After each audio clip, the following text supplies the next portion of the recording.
The map is not the territory. No matter how accurate we believe we're being, we cannot represent the world accurately to ourselves.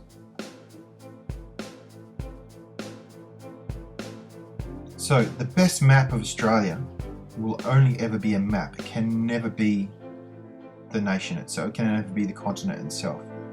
Yet the best map of Perth, Melbourne, Sydney, Adelaide, Darwin, Hobart can never be those cities. Yeah, it's just a map. It's just a piece of paper which just says this is the directions where you go, this is how to get to where you want to go. Yeah. It represents reality, but it is not reality.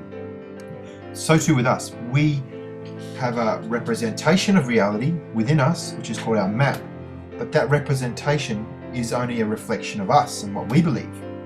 It is not actually what reality is. So when you're looking at the world and you're going, the world is unjust, the world is evil, the world is good, the world is beautiful, the world is magnificent, the world is horrible, whatever you believe about the world or about people, or about things, or about yourself is only ever a map. It's just a belief. It's just a map. It is not the reality of the world or of yourself or of other people. We can actually choose whatever reality we want to believe.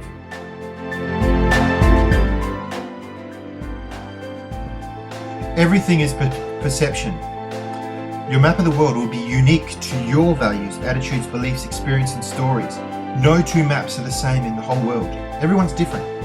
Even when we think we're on the same page with someone else, we are still talking about our own unique map.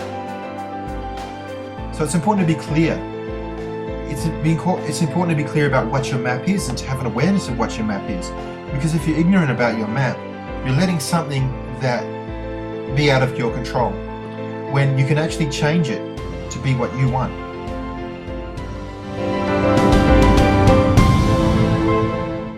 So as a coach, I am deeply respectful of your map. Your map has got you to where you are today. Your map has made you the awesome person that you are today. So it's not about whether my map or somebody else's map should be your map. It's about your map and you choosing to put in whatever in your map, whatever you want to put in it. I can't go and put in my values, my beliefs on your map. It's about you creating your own map of reality that works for you. If it's currently working for you, then great, go live your life. But if your map of reality is not working for you, then it's time to change it and upgrade it to something that does. So the process in coaching is about exploring a map. So if you're the client and I'm the coach, or I'm the client and you're my coach, it's about exploring the map. I would, as a coach, explore your map, help you explore your map, help you find out what's in your map and whether that map is actually working for you.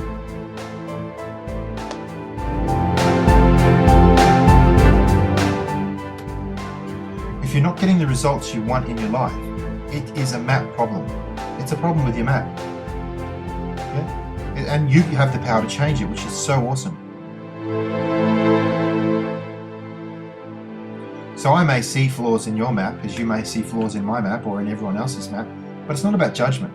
It's about treating everybody's map with respect, because on some level, their map is working for them.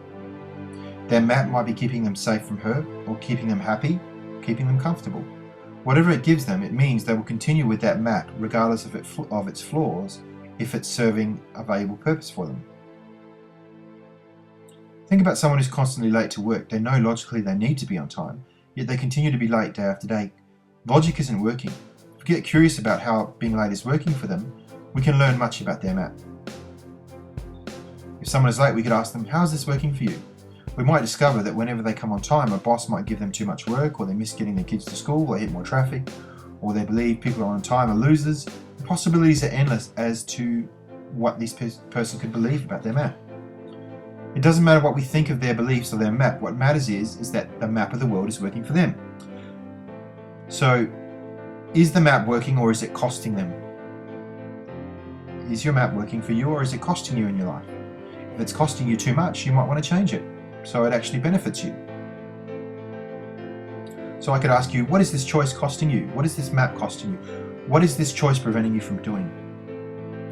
So for example, with a person becoming late all the time, by coming late, it's actually costing them promotions. It could be costing them a sense of being able to relax, connect with their workmates. It makes them come to work all flustered. Yeah. So when you as a client realize that your map is costing you something, then you may come to the realization that you want to change it. You want to change what you believe in your map.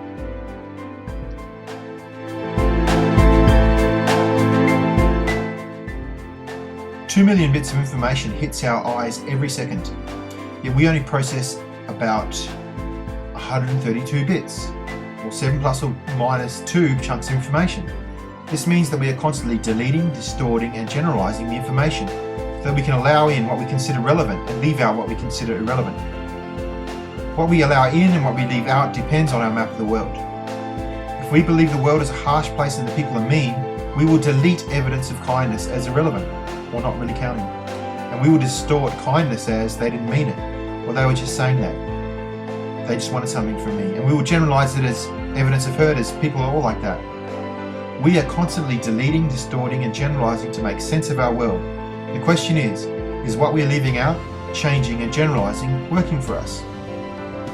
Should we be changing what we filter out? To get the results we want, do we need to change our map?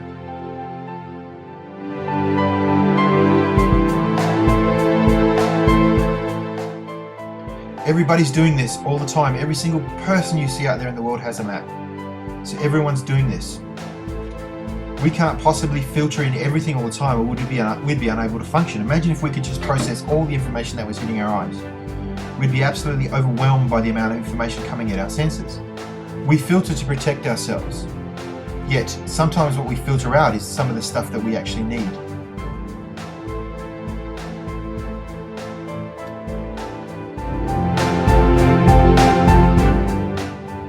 In the example I gave you before, someone who thought the world was harsh and that people were mean, they would filter in information coming at them to support this belief.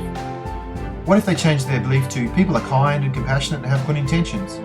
Do you think it would change how they experience their world? Do you think it would alter their map?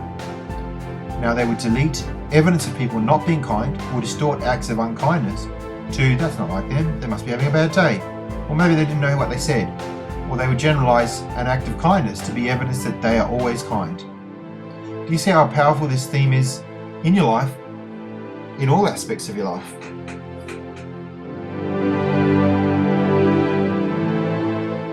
So your map is valid. It's your reality. If it serves you, great. If it doesn't serve you, then it's time to change it. Are you willing to change it? Are you willing to change and grow? Or do you want to stick to an old map of reality which is just getting you by and probably not making you that happy? Yeah.